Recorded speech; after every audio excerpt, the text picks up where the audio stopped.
this is everyone. We're so excited.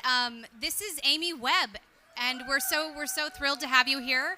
Amy is a futurist. She's the founder and CEO of a company called Future Today Strategy Group. Thank you for being here. Thank you for having me.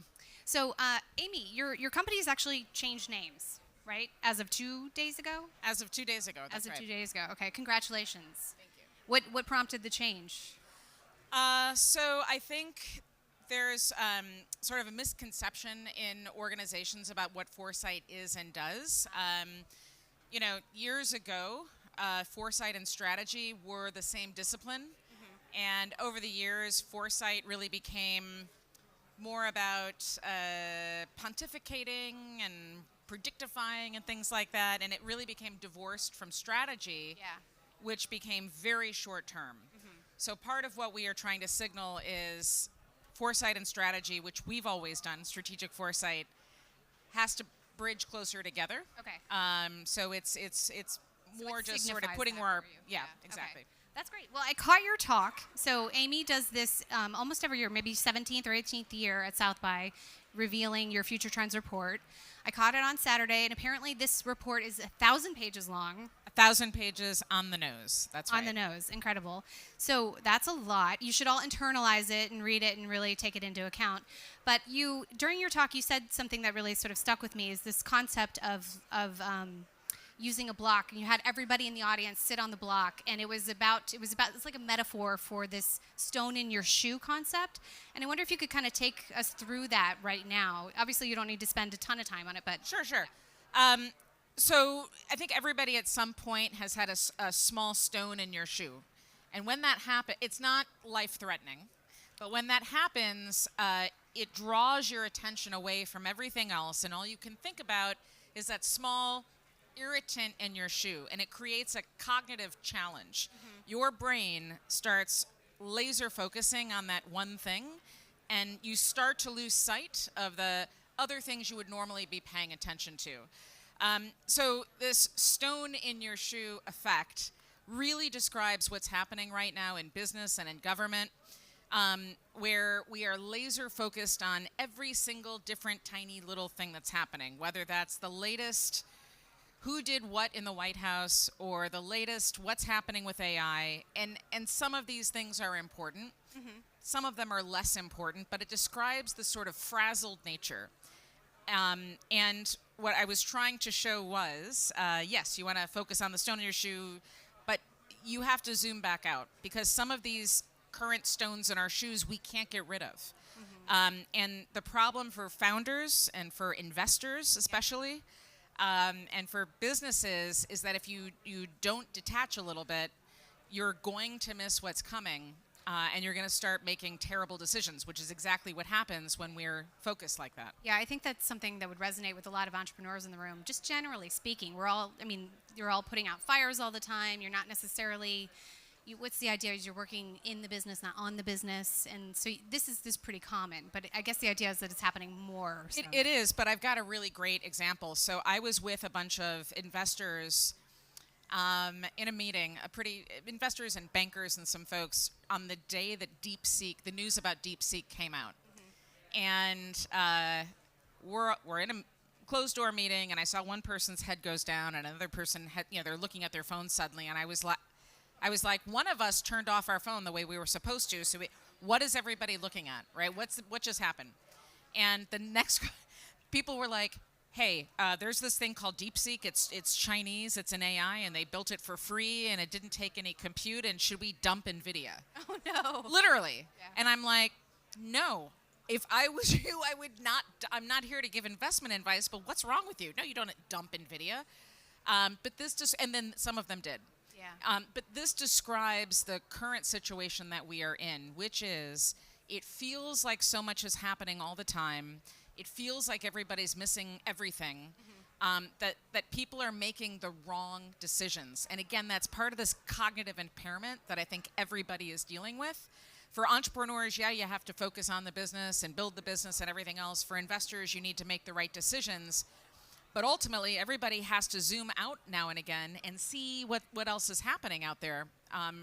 So you're not just focused on every single second. Right. This idea of planning during uncertainty is really, really vital, I imagine. Sure. So paradoxically, the more uncertainty there is, the less planning that happens. I bet.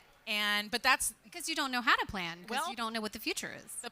everybody knows how to planning is not a hard thing to do. There's a method. If you have a methodology and you know how to do research, I'm going to ask you about future. I'll be happy to foresight. tell you. But before we were living through these polycrises, companies used to do the longer term planning, and they should. But those planning cycles have shrunk from a decade to 5 years.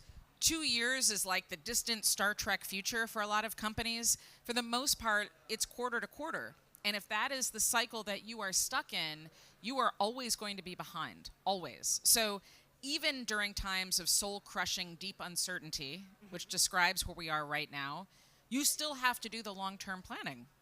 Yeah. So speaking of trends and what to look out for, you kindly summarized a portion of trends in your talk. I think you identified about 10 of them. One of them was about colonizing space and how a new economy is going to start up between the moon and the Earth. That's fascinating, and I want to hear more. But I also wonder, based on those trends, what are some that you think are really relevant for entrepreneurs, or maybe even more near term than the others? Well, the first thing I'll say about trends is that trends aren't trendy. And a lot of people get confused about the purpose that a trend would serve. A trend is longitudinal, and it describes what we can know in the present. Mm-hmm. You have to combine what we can know with what we can't know. Those are uncertainties. Those are areas over which no one entity has total control. So the economy. Right now nobody has control. Maybe tomorrow, I don't know. I don't know if you saw the news earlier today about inflation. Separate conversation we'll have another time. I've been to Founder's House all day, by the way. I have not. There was a crazy answer that Trump gave this morning when asked about inflation. There was no teleprompter. You saw this, right? There's no teleprompter, so he's totally off script. And he literally said, maybe inflation. And the markets took a nosedive. Wow. So you can look at that up. That's fun. You can look that up later on. But you asked me about what do you do with a trend, or what trends are important. What trends might be the more relevant ones? So it depends on where you are. So in our tech trends report, these are all long term. It's 1,000 pages long. There's 700 trends. Some of that's analysis and scenarios and things. And they're divided into different industries. So I think probably everybody at this point needs to be somewhat aware of what's happening in AI. Mm-hmm. Mm-hmm. I know everybody is very excited about agentic AI. They love to talk about that. But there is a life beyond agentic AI. So Can you tell us what that is, please? Oh, it's just a buzzword. It basically means having individual smaller systems doing tasks for you. But it sounds cool when people agent. Yeah. You can kind of customize it. Yeah. Yes, okay. But now we're calling it agentic AI, and that's a whole thing. And if you're a founder and you need to pivot, just pivot to whatever your name is .agentic.ai, and you'll have the money. But how the systems are taking in data and what the data ingestion systems are, that matters for any business, regardless of what kind of business you are. So I would look at that. I would also probably be paying attention to things related to supply chain, which really impacts everybody. And some of that has to do with automation. Some of it has to do with tracking. So those are the fundamentals that matter to every business. For us, blockchain-y stuff, metaverse-y stuff, less important. I was thinking that. You have a whole, obviously metaverse is still there. Sure, but we refer to these as metaversal technologies versus the metaverse itself. So something like diminished reality, which is instead of augmenting or adding to information, it's taking it away. There's an enormous, that has wide applications across so many different industries. So rather than tracking the metaverse, which I wouldn't bother with, something like diminished reality would be very impactful for lots of different startups and founders. Yeah, there is also this thing about action models overtaking language models. Yeah. And that somehow jumped out at me. I mean, it seems pretty actionable, you know. So can you give us an idea of Sure. how that plays out and what that looks like? Sure. So a large action model is built to describe what we might say next or write next. So that's useful to some degree. But a large action model describes what we might do next or what the behavior might be, what the action might be. And that's important because at the moment, the AI models that we have can like replicate writing, and they do that fast. It's not necessarily great, but it works. It's not, I mean, it wouldn't replace what you do. It doesn't replace, from my point of view, it doesn't replace journalism at all. But for there to be application for AI in medicine, in, I'm trying to, like, eyewear, basically any other area that any founder, might be interested in, you need more than that text. And so that's where the large action model comes into play. Do you remember like the Web 2.0 Oh yeah. thing? Right. When was the last time you talked about Web 2.0? I mean, no, it's been a while. It's been a while, right.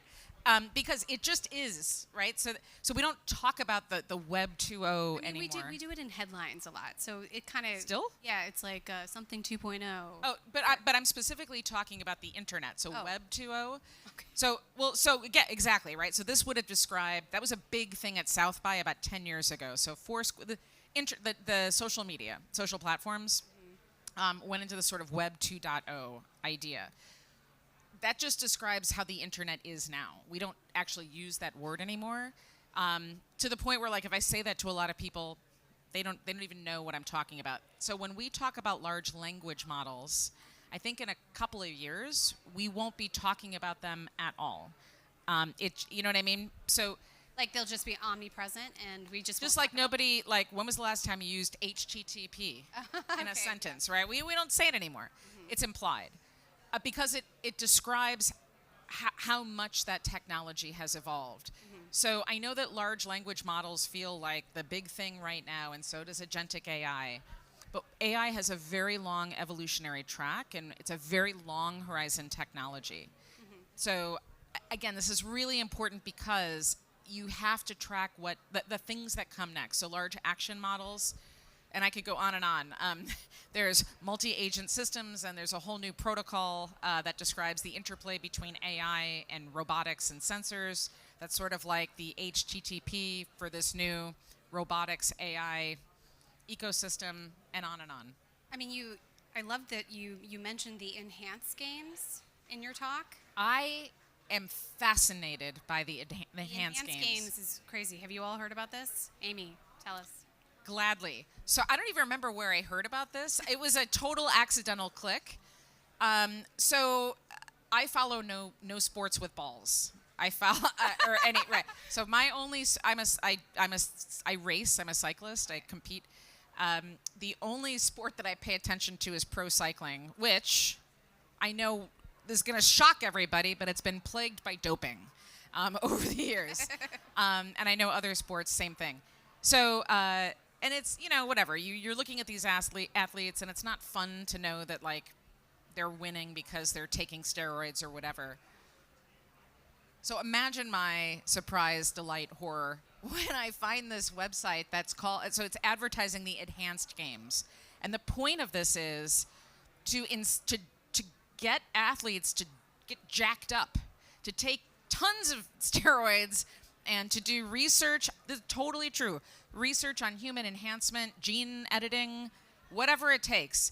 Enhance, basically create superhumans to the point where you can still send them out to compete. They don't die, probably. That's what this is. And who's founded this? It's like VCs and tech bros who are like, let's go. So they're literally out. They're out of the closet making superhumans now. And there's a gladiator style games where they're all gonna compete against each other at some point this year. I can't. This is like must see TV. Frankly, I can't wait. I could not make this up, right? But it does beg the question. So now what? Like we've moved beyond the sort of rules that the way society has always operated. So on the one hand, if you're an entrepreneur, you're like, cool, giant new white space for me potentially. But on the other side of this, what does this mean going forward? Right. For society and in general. I know you teach an entire class about this, but I wonder if you could kind of talk to us a little bit about strategic foresight. And as an entrepreneur, business owner, you're thinking like, okay, I can tell something's going to happen, but how do you know how to plan for something if you can suspect something's happening? Like, what is strategic foresight? Sure. So I developed and teach a course at NYU Stern. So it's an MBA class on strategic foresight. And I know that when you're a founder, you are literally just trying to keep the lights on. You're just trying to keep your head down and keep things moving. I, too, at one point was a founder. So I founded my company 20 years ago. I took no investment. We just brute force grew the thing. No debt, no investment. Congratulations. Thank you. So if any of you are on the fence, it can be done. You just have to have a strong stomach and a spouse who doesn't divorce you when the going gets tough. So what is strategic foresight? There's sort of a max and a min model. On the face of it, it is using a rigorous methodology along with a lot of data and research to track how things are moving and ultimately create strategies that are forward thinking. So the idea here isn't to predict exact futures, it's to be ready for anything. And on the min side of that, as a founder, what that means is not just tracking what your competitors are doing, it's looking for adjacent signals to your company or your product or whatever it is that you're doing so that you are ready to figure out what that value chain is, the value network that you operate in, and where you're going to play, win, and be resilient. On the Mac side of things, there are companies that we work with that have entire divisions that do foresight that are situated horizontally across the company that do everything from helping executive leadership teams know the right time to make a decision about something, to informing the pipeline for talent and hiring and development, to new product development and so forth and so on. Wow. Obviously, it's a big topic, and you teach an entire class about it, so I'm grateful you went through that with us. Now, you also, in your talk, you mentioned this quote from Vladimir Lenin, a Russian revolutionary. Wait, can we give some context, though, so you're not just like, Amy Webb loves those communists? No, I'm going to give the context. So the idea is that, there's this quote where he says, like, there are decades that feel like nothing happens, and then there are weeks that feel like decades. And, the last 6 or 7 weeks have just happened, and it feels like a lot of change all at once. And so that quote feels very apt right now. And I'd just love to have you kind of talk to us about, leading a company through uncertain times like this. Sure. And what it looked like I was going to do was start with a quote from John Lennon, and then I switched it up and quoted Vlad instead. So part of what we're experiencing, I think, is the sort of stochastic nature of these moments in history where there's a lot of inflection points all happening at the same time. So we've got inflection points in technology. We have very quickly changing global order in terms of geopolitics. We have economic uncertainty in ways that maybe doesn't map to what we've seen historically. So this creates a lot of chaos. And as a business person, as a founder, that type of uncertainty is really tricky because oftentimes you're just skirting by. And if there's one tiny screw up in the supply chain or like if you're in California, good luck. The regulatory landscape there is tough because you've got federal and state fighting each other, and it's similar story in different countries.